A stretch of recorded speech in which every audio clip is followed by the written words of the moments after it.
midda saddexaad waxa weeyaan in albaab u furmay Israa'iil uu noqonayo kulankaasi dhexmaray wasiirka difaaca iyo ururadaasi ee Yahuudda.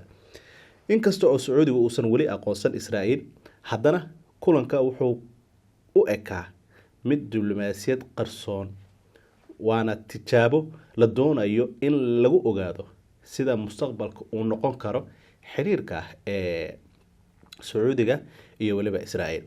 haddii Sacuudigu uu ku biiro jidka dalalka kale ee Carabta sida Imaaraadka iyo Bahrain, waxay markaasi bedeli doontaa miisaanka Carabta ee gobolkan ee Bariga Dhexe, saameynta Israa'iil ee Bariga Dhexe, iyo waliba guud ahaan siyaasadda gobolka oo ishaysasho badan ka jirto.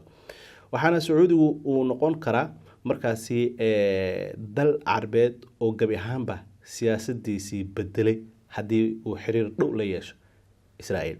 Sacuudigu waa furaha ugu weyn ee cadeynta aan iraahdo Carabta iyo Israa'iil.